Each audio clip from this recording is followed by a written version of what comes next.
सो अभी हम एक न्यूमेरिकल करते हैं सीपीयू शेड्यूलिंग का। सो आपको एक क्वेश्चन दिया हुआ है जिसमें पूछा है consider the following 5 processes with the length of the CPU burst given in milliseconds. ठीक है, सो हमें क्वेश्चन में क्या दिया हुआ है? Process number, we are given the arrival time and we are given the burst time.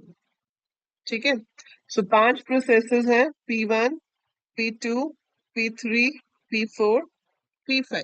इनका अराइवल टाइम है 0, 1, 2, 4, 4। बर्स्ट टाइम है 8, 4, 9, 5, 3। अब बोला है draw 5 Gantt charts that illustrate the execution of these process using the following scheduling algorithms: FCFS, that is first come first serve, then SJF, shortest job first, preemptive SJF, that means shortest remaining time first and remaining time next, and then you have RR, that is round robin with a quantum of 2। ठीक है, तो हमारे पास ये 4 algorithms हैं जिनकी help से हमको, मतलब जिनके लिए हमें इनका गैंट चार्ट बना के दिखाना है। एंड सेकंड है what is the average turn around time and average waiting time for each of the scheduling algorithm. ठीक है, सो ये क्वेश्चन है आपका। तो सबसे पहले लेते हैं FCFS।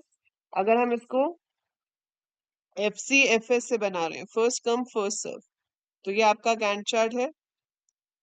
0 पे शुरू हुआ, सबसे पहले प्रोसेस P1 ही है तो उसको अलॉट हो गया।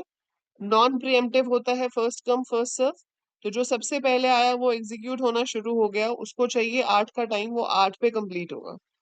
फिर आपका प्रोसेस 2 स्टार्ट होगा, उसको चाहिए 4 का टाइम, तो वो 8 पे शुरू हुआ है तो 12 पे खत्म हो जाएगा। फिर आपका प्रोसेस 3 स्टार्ट हुआ, उसको चाहिए 9 का टाइम, तो वो 21 पे खत्म हो जाएगा, है ना। तो 12 + 9 21। फिर आपके पास प्रोसेस 4 है, उसको चाहिए 5 मिली सेकेंड्स का टाइम, तो वो 26 पे खत्म हो जाएगा। फिर आपके पास है प्रोसेस P5, उसको चाहिए 3 मिली सेकेंड्स का टाइम, तो वो 29 पे खत्म हो जाएगा। सबसे इजी होता है first come first serve. Clear है, इसमें तो किसी को कोई डाउट नहीं है, वेरी सिंपल है। ठीक है, सो ये हो गया फर्स्ट कम फर्स्ट सर्व। अगर आपको इसमें एवरेज टर्न अराउंड टाइम और वेटिंग टाइम निकालने के लिए बोला जाता है, तो टर्न अराउंड टाइम क्या होता है? टाइम ऑफ सबमिशन, है ना, और टाइम ऑफ कंप्लीशन के बीच का gap. So time of submission and time of completion के बीच का जो गैप है उसको हम टर्न अराउंड टाइम कहते हैं। तो P1 खत्म कितने पे हुआ? 8 पे। सबमिट कब हुआ था? 0 पे, तो 8 में खत्म हो गया, तो इसका टर्न अराउंड टाइम भी कितना आएगा? 8। P2 खत्म हुआ है 12 पे, लेकिन सबमिट कब हुआ था?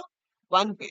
सो अराइवल 1 था, कंप्लीशन 12 है, तो इसका टर्न अराउंड टाइम हुआ 11, क्योंकि वो 1 पे आया था 12 पे खत्म हो गया, तो वो उसको टोटल टाइम कितना लगा? 11 मिली सेकेंड्स। फिर आपका है P3 was completed on 21 but it arrived on 2। सो 2 पे आया था, 21 पे खत्म हो गया, मतलब उसका टर्न अराउंड टाइम है 19। सो आप टर्न अराउंड टाइम कैसे निकालोगे? Completion time minus arrival time. ठीक है, completion minus arrival is your turn around time.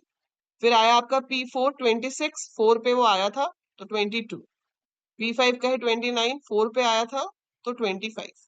अब इस सारे का टोटल करो, जो भी टोटल बनेगा डिवाइडेड बाय 5 कर दो, जो आएगा वो आपका एवरेज टर्न अराउंड टाइम आ जाएगा।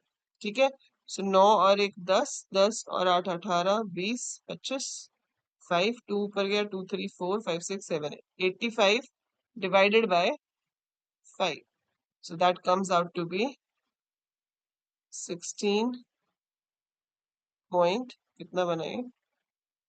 17 ही हो गया ना, 16 क्यों हुआ? 17 हो गया सीधा। सो 17 इसका एवरेज टर्न अराउंड टाइम हो गया। वेटिंग टाइम कितना होता है? Turn around time minus the burst time. So उसने वेट कितनी देर की? टर्न अराउंड टाइम 8 है, 8 ही तो उसको एग्जीक्यूट होने के लिए चाहिए था, तो वेट कितना किया? 0। टर्न अराउंड टाइम है 11, एग्जीक्यूट होने के लिए चाहिए थे 4, तो वेट कितना किया? 7। ठीक है, टर्न अराउंड टाइम है 19, एग्जीक्यूट होने के लिए चाहिए थे 9, तो वेट किया 10। सो turn around time minus burst time. ठीक है, turn around time minus burst time is your waiting time. So 22 minus 5 is 17. 25 minus 3 is 22. Add कर लो, 7 and 7 14, 15 16, 1 2 3 4 5, 56 divided by 5, that is 11.2। ये इसका एवरेज वेटिंग टाइम आ गया। सो ये किसका निकला है अभी? फर्स्ट कम फर्स्ट सर्व का। ठीक है, so this is first come first serve. तो ऐसे ही हमें बाकी के तीन उसके लिए भी करना है। तो ये आप याद रखोगे हमेशा, क्या याद रखोगे कि turn around time. Turn around time क्या होता है? Completion time minus arrival time. और वेटिंग टाइम क्या होता है? Turn around time minus burst time. ठीक है, ये फॉर्मूला हमेशा याद रखना है, इसी के बेसिस पे आप कैलकुलेट करोगे। तो ये तो हो गया पहला पार्ट। अब सेकंड है शॉर्टेस्ट जॉब फर्स्ट।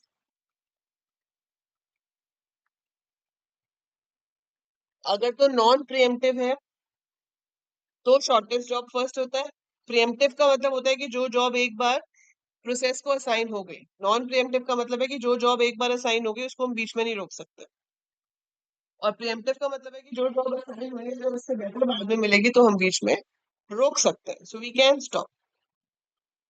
ठीक है, तो अगर पहले मैं इसको शॉर्टेस्ट जॉब फर्स्ट से करूं तो क्या होगा?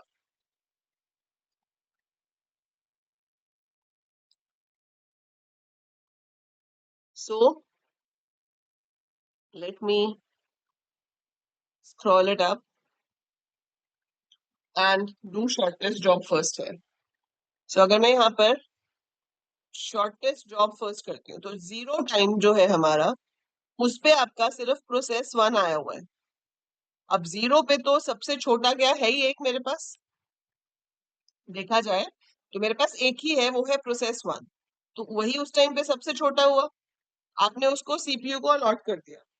अब जब आपने उसको सीपीयू को अलॉट कर दिया तो ये तो नॉन प्रीएम्प्टिव है, तो एक बार अलॉट हो गया तो अब तो खत्म हो गया ही आएगा बाहर, उससे पहले तो बाहर आएगा नहीं, है ना? तो ये अभी चला गया, अब ये खत्म तभी होगा जब ये खत्म हो जाएगा।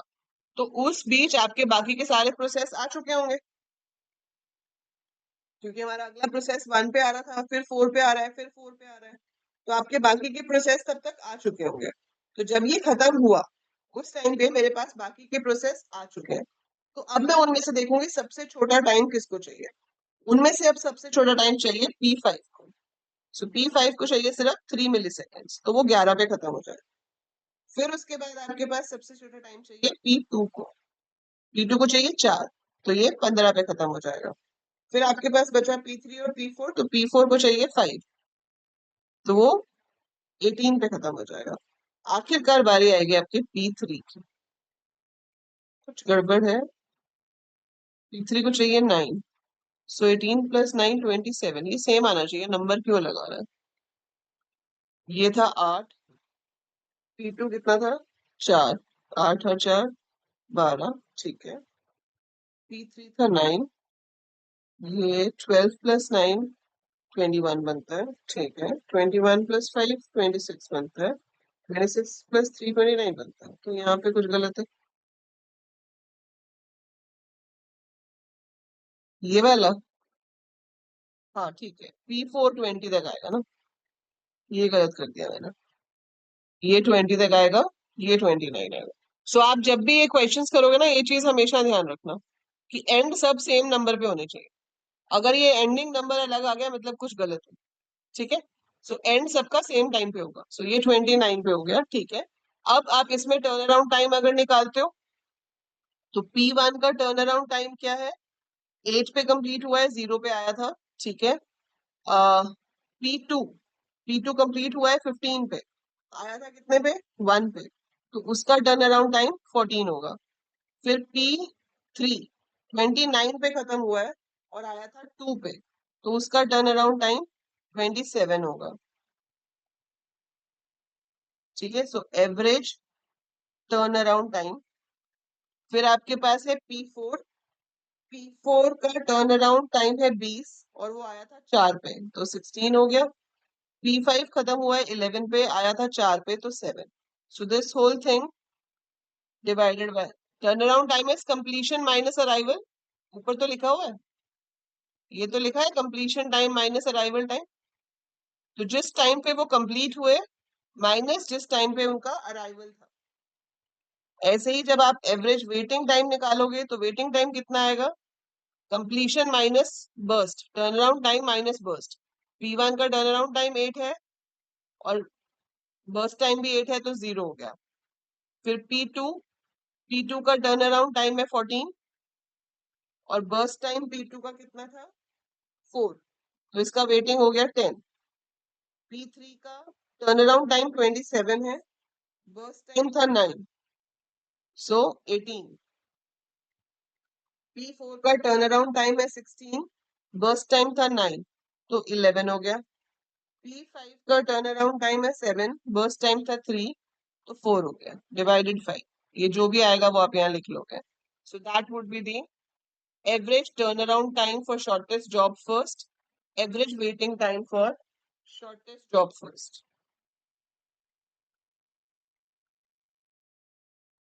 ये मुझे बताना कैलकुलेट करके कितना आ रहा है। सबको समझ में आ रहा है? अब थोड़ा कॉम्प्लिकेटेड हो जाता है जब हम शॉर्टेस्ट रिमेनिंग टाइम फर्स्ट करते हैं। ठीक है, सो शॉर्टेस्ट रिमेनिंग टाइम नेक्स्ट, या जो भी आप कह सकते हो, ये प्रीएम्प्टिव है। प्रीएम्प्टिव मतलब एक बार जो अलॉट हो गया बीच में छुड़वा सकते हैं। ठीक है, तो 0 पे हमने P1 को अलॉट जरूर कर दिया, उसको टाइम चाहिए था 8, लेकिन 1 पे ही मेरे पास P2 आ गया और P2 को टाइम चाहिए 4। तो जब टाइम 1 है आपके पास, ये जो P1, P2, P3, P4, P5, right now this is 8 at time 0, तो मैंने उसको अलॉट कर दिया। लेकिन टाइम 1 पे ही P2 आ गया विद अ टाइम ऑफ 4, तो इसका कितना टाइम बचा? 7। अब हम इन दोनों में से छोटा देखेंगे। ठीक है, आप इन दोनों में से छोटा देखोगे कौन सा है? P2। तो P2 will start executing now at time interval 2। मेरे पास आ गया P3 जिसका बर्स्ट टाइम कितना है? 9। इस टाइम पे ये 1 सेकेंड एग्जीक्यूट हो चुका है, तो ये बचा 3। ये तो रुक गया था, तो ये 7 ही है। जब ये 1 सेकेंड एग्जीक्यूट हो गया था तो ये 8 से 7 बन गया था। अब एग्जीक्यूट कौन सा हो रहा है? P2, तो वो रह गया 3। अब टाइम साइकिल 3 हुआ, टाइम साइकिल 3 पे ये एक बार और एग्जीक्यूट हो जाएगा, तो ये बचेगा 7 to 9। फिर टाइम साइकिल 4 आया, टाइम साइकिल 4 पे हमारे पास दो और आ गए जिनका है 5 and 3। लेकिन अब इसका तो 1 ही बचा होगा तब तक, तो हम इसी को ही कंटिन्यू करेंगे, नहीं रोकेंगे, क्योंकि सबसे सब कम रिमेनिंग टाइम इसी का बचा है। सो P2 अपना पूरा ही एग्जीक्यूट हो सकता है, तो P2 अपना पूरे 4 मिलीसेकंड खत्म करके रुकेगा। So it will stop, it will get completed at point 5। अब जो हमारे पास बचे वो है 7, 9, 5, 3, तो उसमें से सबसे छोटा आपका P5 है। आप P5 को उठाओगे, उसको एग्जीक्यूट करोगे। ठीक है, फिर हमारे पास P4 है जिसको 5 सेकेंड्स चाहिए, तो वो 13 तक हो जाएगा। फिर P1 है क्योंकि उसको 7 चाहिए, तो वो 20 पे होगा। एंड फाइनली P3 होगा जिसको 9 मिली सेकेंड्स चाहिए, so it will get completed at 29। तो मेक श्योर इसका भी एंड कहाँ पर हो रहा है? 29। So this is shortest remaining time next। फिर इसका भी आपको एवरेज टर्न अराउंड टाइम निकालना है। तो P1 का टर्न अराउंड टाइम इस बार देखो कितना ज्यादा हो जाएगा। P1 कहाँ खत्म हुआ अब जाके? 20 पे। आया कब था? 0 पे। तो इसका टर्न अराउंड टाइम हो गया 20। फिर P2 फिनिश्ड एट 5, आया कब था? 1 पे। तो इसका टर्न अराउंड टाइम हुआ 4 okay, 5 minus 1। P3 completed at 29, आया था 2 पे, तो इसका टर्न अराउंड टाइम 27 है।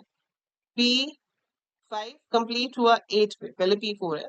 13 पे कंप्लीट हुआ, आया था 4 पे, तो 9, 9 + 4 13 होता है ना। फिर P5 कंप्लीट हुआ 8 पे, आया था 4 पे, तो इसको 4 वेट करना पड़ा। सो इसका टर्न अराउंड टाइम कितना हो गया? 4। ठीक है, इसका टोटल करके बताओ कितना आ रहा है।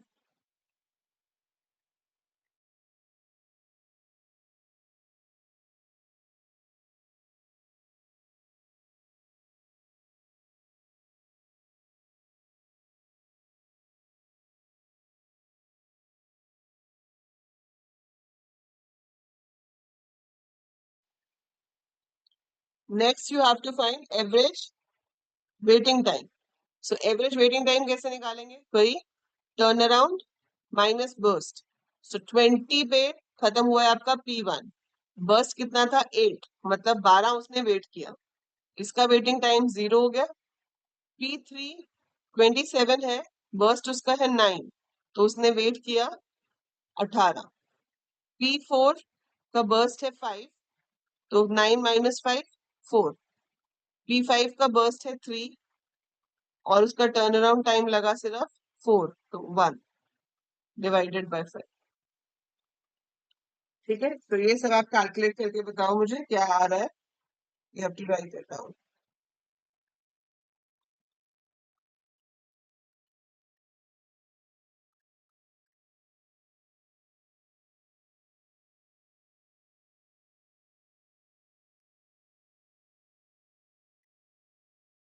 इसके बाद आपका आता है राउंड रॉबिन, उसमें क्वांटम 2 दिया है, वो सबसे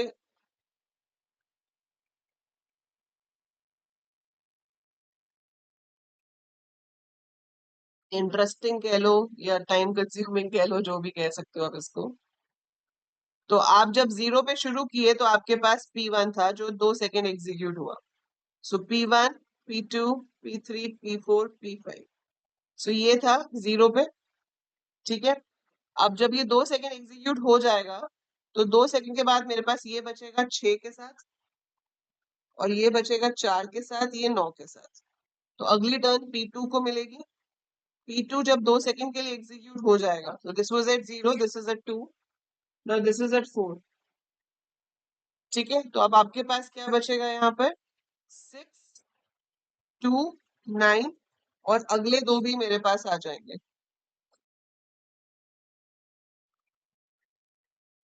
फिर अगले साइकिल पे आपके पास P3 को चांस मिलेगा। P3 को चांस मिलेगा तो ये सेम रहेगा, ये एग्जीक्यूट हो गया तो इसका 7 रह जाएगा।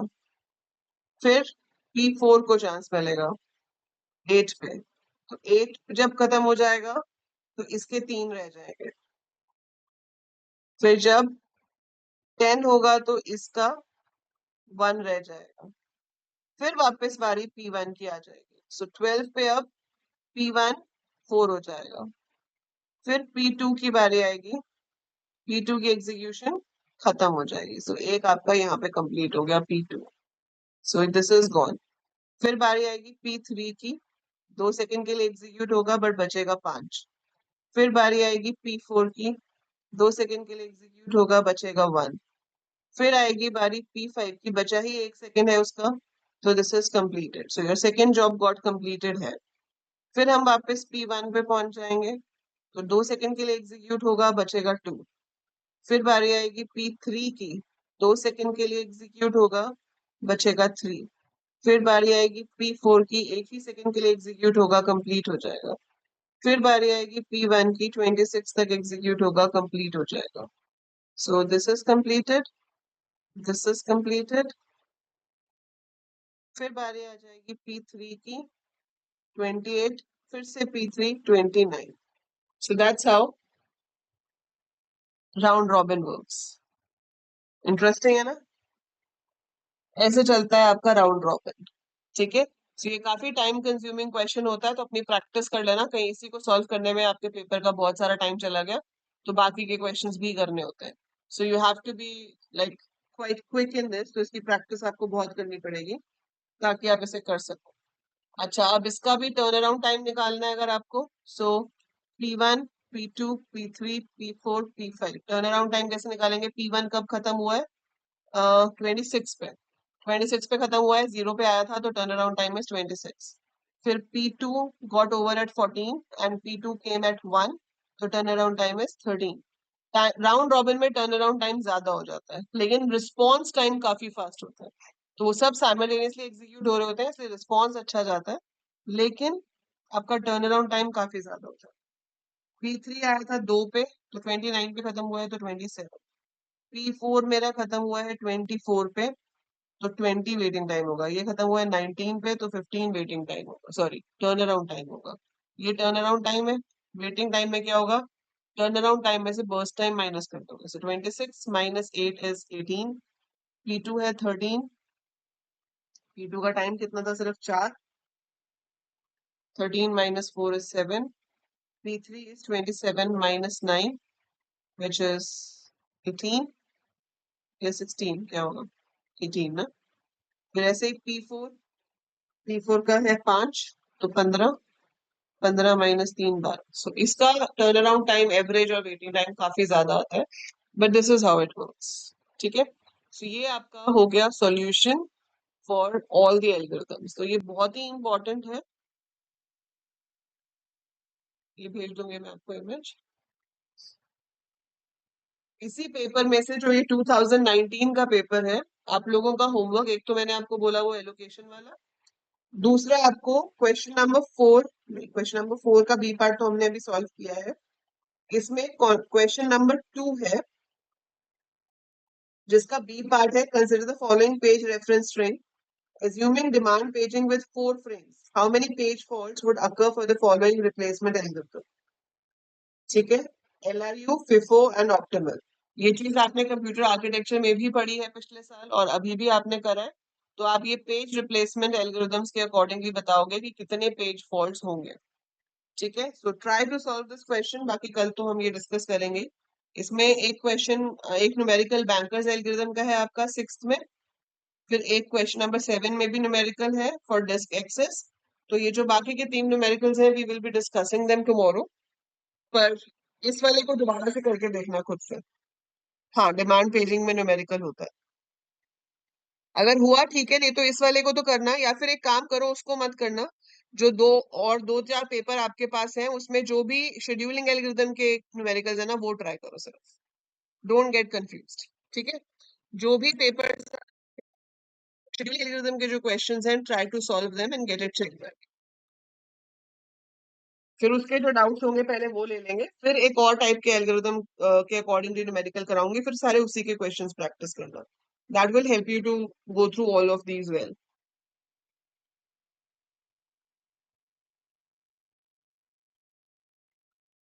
क्लियर है?